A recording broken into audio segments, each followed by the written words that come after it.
Bonsoir à tous et bienvenue dans Reportage. Ce soir, dans notre magazine, nous irons visiter les grottes d'Ibn Khaldoun à Tiaret. Nous verrons le travail d'un artisan cordonnier à Alger et nous irons faire du camping à la Belle Étoile à Janet. Mais avant, on commence par cette belle initiative citoyenne à Sétif où des entrepreneurs privés habitant la région ont financé des projets d'utilité publique comme des écoles primaires, un centre de santé et même une route pour contourner le centre-ville de Sétif. Des mécènes qui font la fierté des Sétifiens. Sétif, une région en plein essor économique avec des chantiers à ciel ouvert aux quatre coins de la wilaya. Des projets sortis de terre en un temps record, financés en grande partie par des mécènes privés. Des entrepreneurs locaux guidés par un élan de solidarité qui ont décidé chacun dans son domaine de contribuer au développement de l'économie de cette région. Ici, par exemple, nous avons dédoublé cette route sur 22 km. Au total, 5 entreprises privées et 2 publics ont contribué à sa réalisation, un projet qui a coûté plus de 2,5 milliards de dinars. On nous a beaucoup aidé auparavant, à notre tour maintenant d'aider et de participer au développement de notre région. Le secteur de la santé est également concerné par cet élan de solidarité de la part des industriels de la région. Plusieurs services et pavillons du CHU de Sétif ont été réhabilités et à leurs frais, et ce dans un temps record. Près de 30 milliards ont été déboursés par les mécènes pour cette opération. En plus, il y a un gain de temps considérable dans les travaux grâce à leur professionnalisme. Cette générosité prouve que ces opérateurs et ces gens bienfaisants sont toujours solidaires avec les Sétifiens, en donnant la meilleure image du citoyen algérien. Ces mécènes ne comptent pas s'arrêter là. D'autres projets seront réalisés dans les 3 prochaines années grâce à des fonds privés, des projets qui toucheront aussi bien à l'éducation, au sport ou encore aux loisirs et à la détente. Direction l'ouest du pays, dans la wilaya de Rilizane, une wilaya qui connaît un manque de personnel paramédical, comme c'est le cas dans plusieurs régions du pays. Pour pallier ce manque, un institut de formation paramédicale a ouvert ses portes. Il accueille 400 stagiaires qui suivent des formations pour devenir infirmiers, sages-femmes, manipulateurs d'imagerie médicale ou encore laborantins. Les détails dans ce reportage de Amel Issiridir. Bientôt, un nouvel institut de formation paramédicale à Relizane. Une wilaya qui enregistre un déficit en termes de personnel paramédical.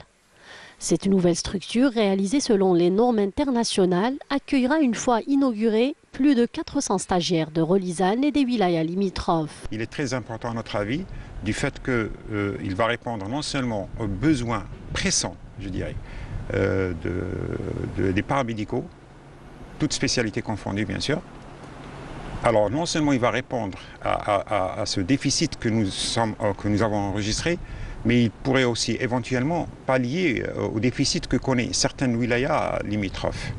Donc vous voyez un petit peu l'importance du projet, d'autant qu'il va aussi répondre, parce que quand on parle un petit peu de l'institut, on va parler de formation. Quand on parle de formation, il y a un cursus qui dure de 3 à 5 ans. Donc ce projet-là, non seulement il va répondre aux besoins actuels, mais il va aussi répondre aux besoins futurs, parce qu'il y a plusieurs projets qui sont inscrits pour la wilaya de Relizane, à savoir le complexe mère-enfant, les urgences médico-chirurgicales, et bien sûr, sans oublier le nouvel hôpital que nous allons bientôt inaugurer, celui de Hamid Moussa. Il y a un déficit, surtout la dernière fois quand il y a eu ce qu'on appelle le départ des gens en retraite, il y a un déficit énorme en personnel paramédical. On a commencé à former, c'est la 4e promo, cette promo c'est la 4e, mais toujours il y a une insuffisance.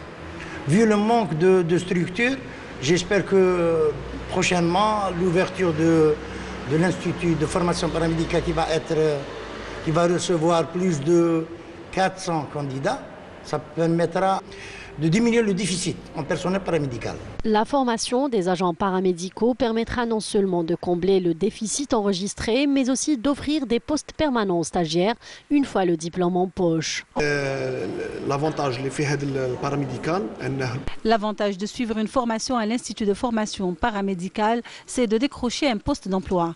Les stagiaires sont effectivement directement intégrés dans le monde du travail. J'ai choisi de faire une formation paramédicale parce que je suis sûre de trouver un emploi une fois diplômée. Avec l'ouverture du nouvel institut de formation, nous aurons des salles de cours théoriques et pratiques surtout, car actuellement, il n'y a que de salles de cours théoriques et cela reste insuffisant. Le nouvel institut de formation paramédicale de Relizane sera dispensé de nombreuses formations théoriques et pratiques. L'ouverture de cette structure contribuera à la promotion du système sanitaire de la wilaya. On part à présent au village d'Et Issaad dans la wilaya de Tizi Ouzou, où notre reporter Ferial Hamdi a rencontré Nakhlouja. Cette native du village possède une ferme où elle élève des vaches laitières. Une fois le lait collecté, Nakhlouja transforme une partie de ce lait en beurre et en fromage qu'elle fabrique elle-même de façon artisanale, comme elle a appris de ses aïeuls, le tout au rythme des chants kabyles.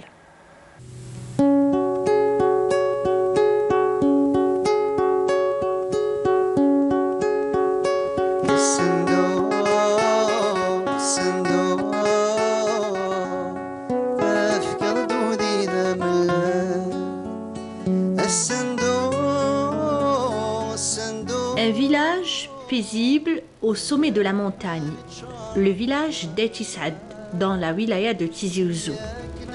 Depuis son enfance, Nakhlouja a connu la ferme comme terrain de jeu.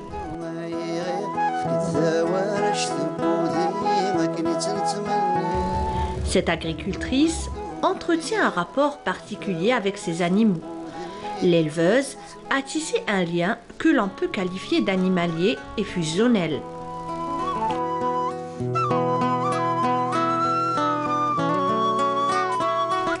Ici, quasiment tout ce qui se mange est produit sur place. Nakhlouja vend les produits qu'elle fabrique avec le lait de vache.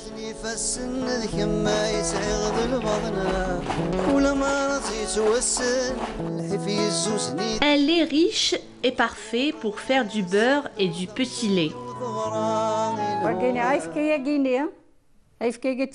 Le beurre est fabriqué à partir de la matière grasse du lait, dont la densité est plus faible que celle du lait, ce qui lui permet de remonter à la surface lorsque le lait repose après avoir secoué quelques heures dans la calebasse. Pour 5 litres de lait, on obtient environ 250 à 300 grammes de beurre.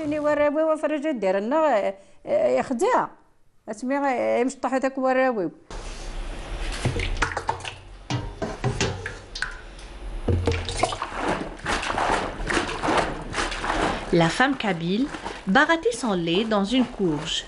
Du moins, c'est ainsi que cela se produisait auparavant. Elle accompagne ses mouvements par des chants.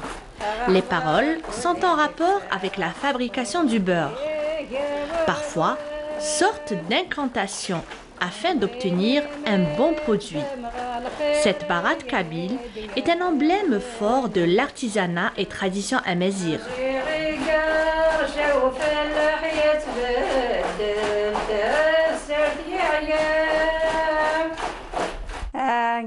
C'est une technique ancestrale kabyle pratiquée généralement par les femmes berbères, autrefois et encore dans certains villages, pour fabriquer du beurre et du petit lait, ainsi que le lait caillé. Les aïeules courageuses s'adonnaient à cet art qui se fait de plus en plus rare. La femme kabyle le transmettait de génération en génération.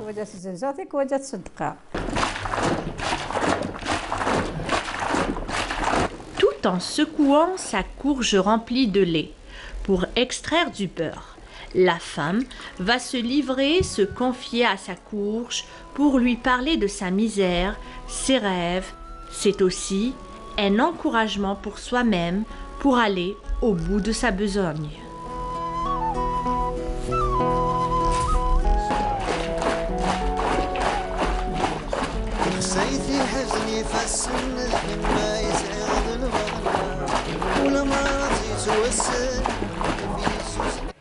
On reste dans l'artisanat pour parler cette fois-ci de fabrication de souliers.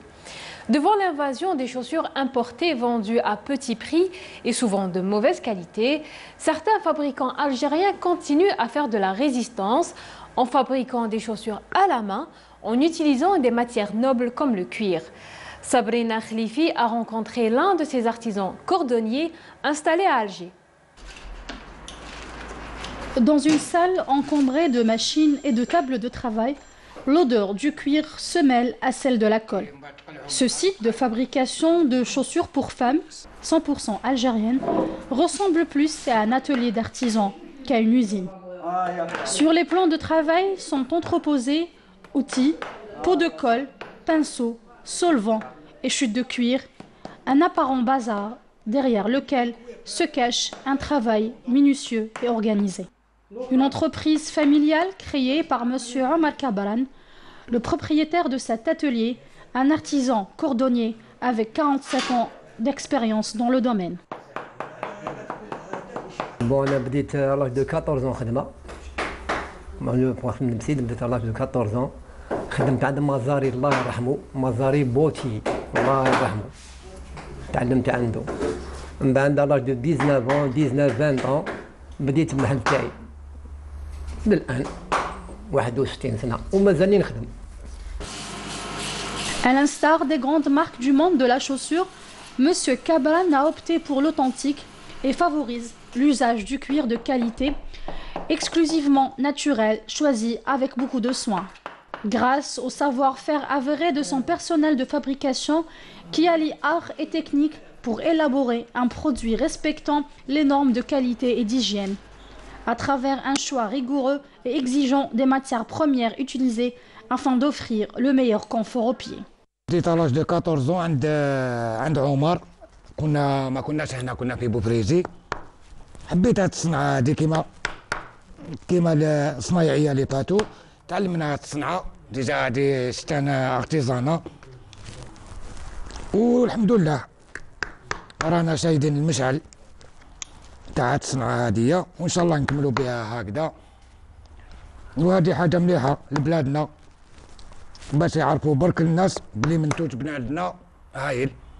Avant de vous chausser, un soulier nécessite plusieurs étapes de fabrication et de coupe. Bon, نبداو من لا كوب، حتى الأولانية لا كوب، من بعد البيكاج، ومن بعد من البيكاج يروح للمونتاج، بداو يمونطيو ليه هكا، ومن بعد البلاكاج، ومن بعد لا فينيسيون هنا. Après la fabrication, place à la distribution, une tâche accordée au savoir-faire de Mustapha, qui favorise les produits 100% algériens, chaussures de ville pour femmes et hommes, et même des chaussures orthopédiques, avec des prix battant toute concurrence. La distribution, en général, on l'a fait dans nos propres magasins, parce que déjà, on lui donne déjà de la valeur déjà les magasins Tawana, et de plus, on le fait comprendre la clientèle que les produits c'est des produits algériens fabriqués ici en Algérie, et de plus avec des matières nobles, que du cuir. On a un atelier qui est spécialisé dans la chaussure pour hommes, la chaussure classique en général, qui se trouve à Kalitous, et un autre qui est spécialisé dans la chaussure orthopédique, les sabots orthopédiques, des pharmaciens qui se vendent dans les pharmacies, qui se trouvent à 1er mai au Champ-Neuf. Afin d'améliorer la qualité de leurs produits, Mustapha, cet ingénieur en génie des procédés, compte élargir le domaine de fabrication de cette entreprise familiale en assurant la fabrication des semelles dans un futur proche. C'est un voyage dans le temps que l'on vous propose maintenant. Il y a 6 siècles de cela, l'un des plus grands philosophes, politiciens et sociologues arabes, Ibn Khaldoun, s'est réfugié dans la région de Frenda à Tiaret pour s'adonner à la méditation et à l'écriture. Et c'est dans les grottes de Tougzout qu'il rédigea son œuvre majeure, Al-Muqaddima. Saïda Mayouf nous fait visiter ce haut lieu de l'histoire universelle. À plus de 300 km de la capitale Alger, dans la région de Frenda Tiaret et plus précisément dans la localité de Taourazout, existe un lieu chargé d'histoire. Les grottes d'Ibn Khaldoun au nombre de 5. C'est à la lueur des bougies et à l'abri des grottes que le savant a écrit sa célèbre et monumentale Muqaddima ou introduction à l'histoire universelle il y a de cela plus de 6 siècles. Nous sommes dans le sud-ouest de Frenda, dans un lieu classé patrimoine national et réputé sur le plan international. C'est ici que le penseur Ibn Khaldoun, fatigué par les intrigues politiques, s'était réfugié 4 années durant, de 1375 à 1379, au sein de la tribu de Beni Arif qui habitait à l'époque Qal'at Benu Salama, une citadelle érigée par le guerrier Salama de la tribu Beni Hillel après une invasion contre les Romains au XIe siècle.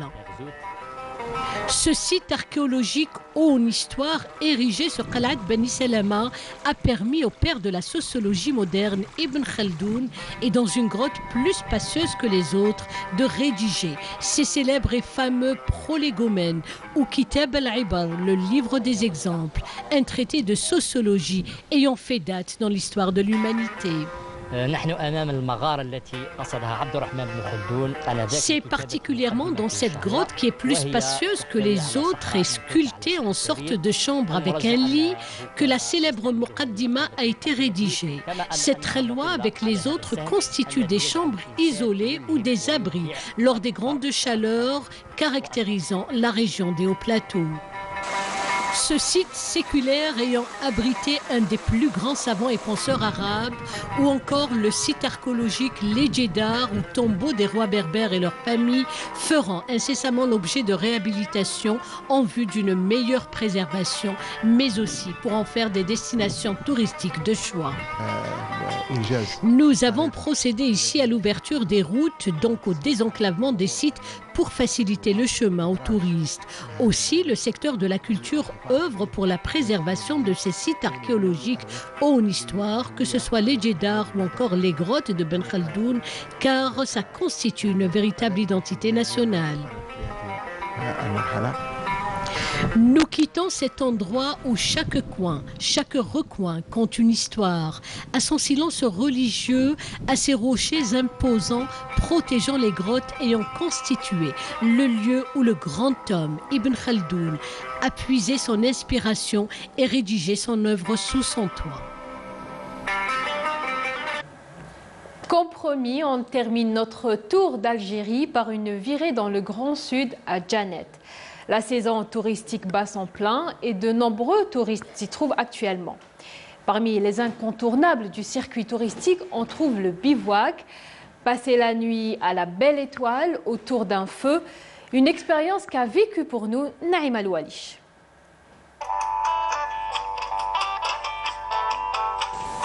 Sans murs en dur ni de cloisons de bois, le désert est une fête en soi. C'est un basculement joyeux d'une terre ferme à une autre tout en cristaux. Nous sommes à Djanet, la capitale du Tassili Nadjer, et l'Akhdar ainsi que ses cousins s'apprêtent à célébrer l'ouverture d'un bivouac devant recevoir plus d'une dizaine de touristes locaux pour la fête du réveillon. Tandis que les tentes, l'éclairage, la réserve d'eau, le coin cuisine sont d'ores et déjà aménagés, lui fait les emplettes au marché de la ville. Distant de 30 km de Djanet, l'endroit qui protège du soleil et du vent par de gracieuses montagnes taillées par le temps se nomme joliment Inloukou. اليوم كتشوف انا جايين لهنايا باه نوجدوا للضياف اللي جايين لنا جايب معايا الكوزيني تاعي باه نقضوا حوايج اللي خاصيننا في العشاء تاع الليله ونتاع لي سواري وداك الشيء رانا جينا للمارشي اليوم راه معايا الكوزيني باه يوجد حوايجه اللي جاي يدير. Et pour recevoir du monde dans cet endroit où le désert dévoile l'une de ses beautés les plus absolues, chaque membre du groupe s'attelle à une tâche bien précise. Mais le renfort peut s'avérer nécessaire quand il s'agit de couper un gros tronc acacia. De nombreuses mains s'entremêlent pour couper en branches épaisses un tronc entier pendant que le cuisinier lance esseler le traditionnel menu festif. هكا، ورانا نوجدوا لهم هنايا معولين نديروا لهم طعام وشويه سلطه مع ديسير، ونحطوا لهم مع العشاء نتاعهم لهيه. كي نطيبوا لهم نجيبوا لهم العشاء لهيه نحطوه لهم، نديروا لهم الديكور نتاعهم ومع لاتاي. ميم باترون مينيت باش نكسروا هذا، باه نطيبوا الضياف اللي راهم جايين، لازم نكسروه كاع باش نطيبوا لهم الفطور تاعهم. و ابخي ديني باش نشعلوا النار باش يدفوا بها.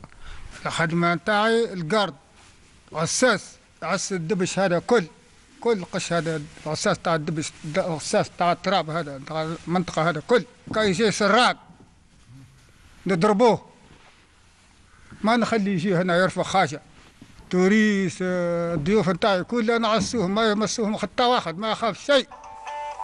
Quand vient le soir et que l'ours et les Pléiades veillent pétillement sur les convives, un grand feu crépite pour l'incontournable et fraternelle cérémonie du thé.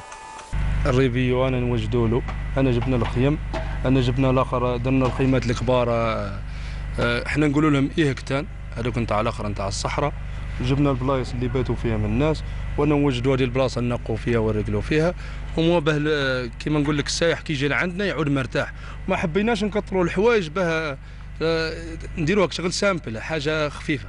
كاين فينا اللي عنده طونوبيلات، عنده طونوبيل جابها معاه، كاين اللي عنده جروب تاع تريسيتي جابه معاه، كاين اللي عنده فينا لي طونت جابهم معاه، كاين اللي عنده دوك الخيم جابهم، وكاين اللي عنده جمال. كملت زعما عندنا لقينا روحتنا باللي عندنا لي مويا اللي يخلونا نديروا داك الشيء. Qu'est-ce qu'il faut faire pour relancer le tourisme? La publicité et les visas pour les étrangers et les vols. Air Algérie, il faut qu'il va diminuer un peu les billets d'avion. Sinon, on n'a pas besoin ni des hôtels, on a des hôtels 1000 étoiles comme ici.